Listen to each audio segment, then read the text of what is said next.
রুই মাছটা কষাচ্ছি পেঁয়াজ বাটা, আদা বাটা,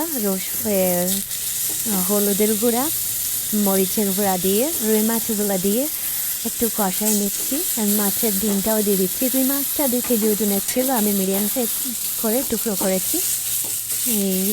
এবার ডিমটাও দিয়ে ভালো করে মশলাগুলো মাখা করে রুই মাছের মধ্যে যেন ঢুকে যায়, ভালো করে মাখা করে এভাবে নেড়ে চেড়ে চতুর্দিকে মশলাটা লাগিয়ে দিতে হবে। এরপর মশলাটা ভালো করে কষাতে হবে। এবার একটু ভালো করে কষানোর পরে এবার একটু সামান্য হাফ কাপ পানি দেব। পানি দিয়ে সামান্য একটু পানি, হাফ কাপ পানি দিয়ে এবার ভালো করে নেড়ে চেড়ে ডাকনা দিয়ে ঢেকে ভালো করে কষাতে হবে মাছটা।